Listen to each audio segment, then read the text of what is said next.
going to turn now to the other news of the day, and we are beginning with some breaking news out of the Bronx. A ninth suspect is now in custody in connection with the murder of 15-year-old Lisandro Jr. Guzman Feliz.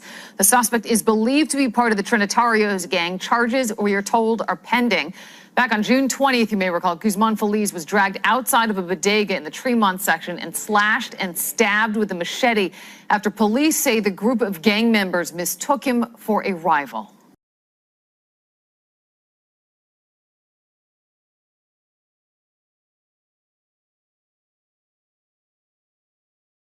You won't let them have a woman. They gonna have each. Somebody's gonna have to give us some booty, and it's just as simple.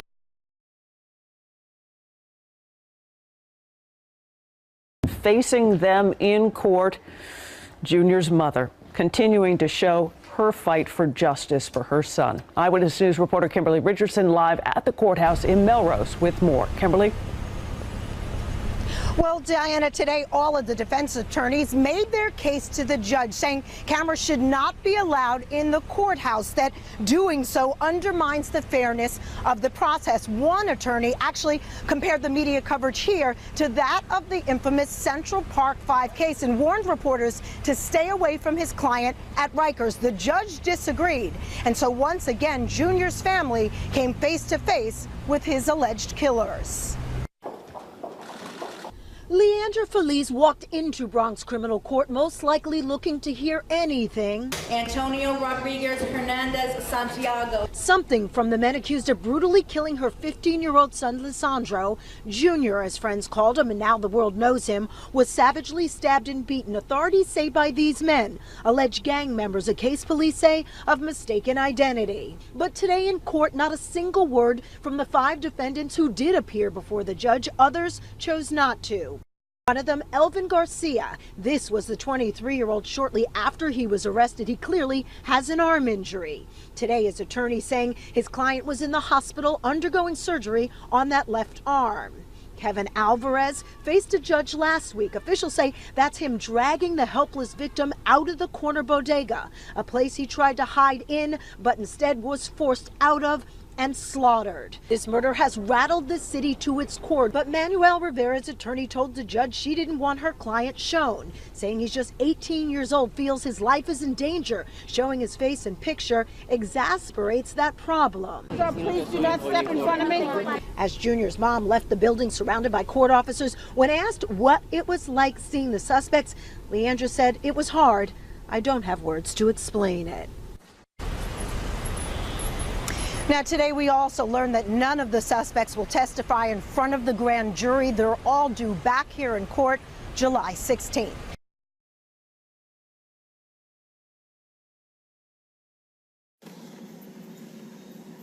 Good afternoon. This is Mary Murphy in the Pix 11 newsroom, and we are working on some breaking news.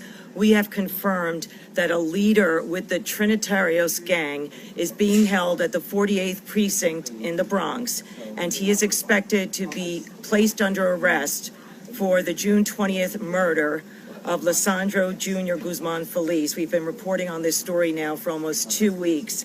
8 other suspects were taken into custody over the course of the last week, and now we understand a leader with the Trinitarios gang is in custody in the Bronx at the 48th precinct.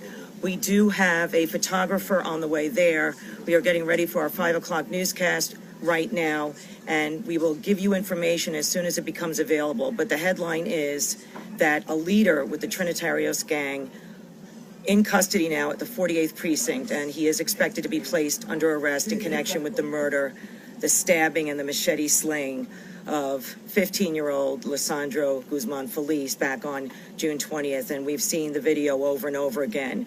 We know that Junior was chased for blocks. We reported that yesterday, that he actually had been behind St. Barnabas Hospital on the night of Wednesday, June 20th, and a convoy of 4 vehicles were cruising the street. That's what we were told by a senior law enforcement official.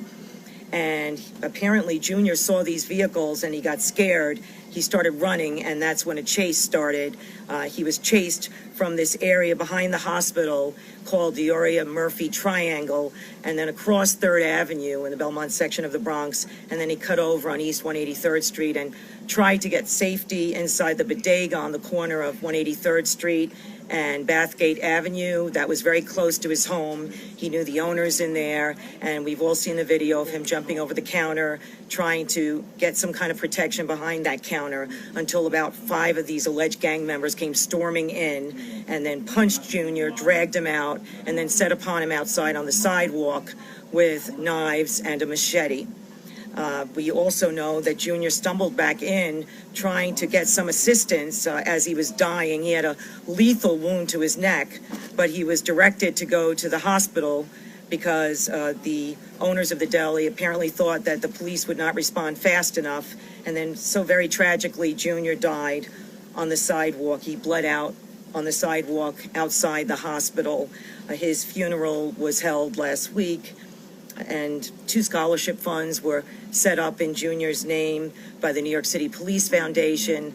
So many thousands and thousands of people have followed this case since it started, and we are still developing information as to what's happening this evening, but we do know that an alleged Trinitarios gang leader is in custody at the 48th Precinct in the Bronx, and we have a crew on its way there now.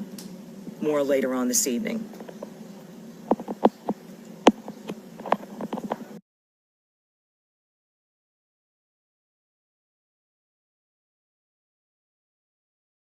You remember him for how he died. You remember him for how he lived. And remember this.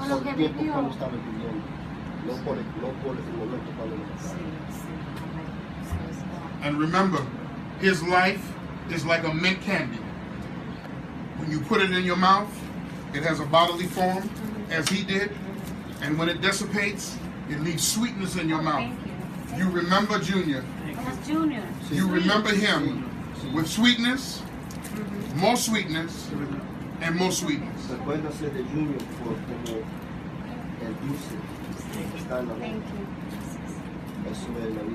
That's how we remember him. On behalf of the Honorable Minister Louis Farrakhan and the East Coast region and the Nation of Islam, we thank you. And we too are Muslims, but I too am a Christian. And I believe in Jesus. I believe in him 1,000. From that matters is where we all came from. And we all came from the same God and from the same earth. Amen. Amen. And so you will mourn your son as I close, but celebrate his life. Amen. The only reason you can mourn him is because he lived. And because he lived, he knew God. And because he died, he will meet God. But now let us true live.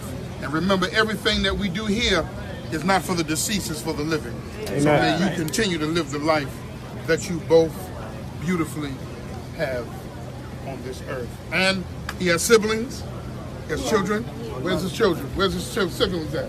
To his brother, to his sister, uncles, all of them. See, all of these. You are him.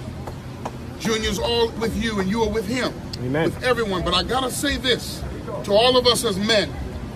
We must learn to respect the female. We must. My boyfriend? Oh, you scared the shit out of me. Hey! Hi, boyfriend. Oh, my.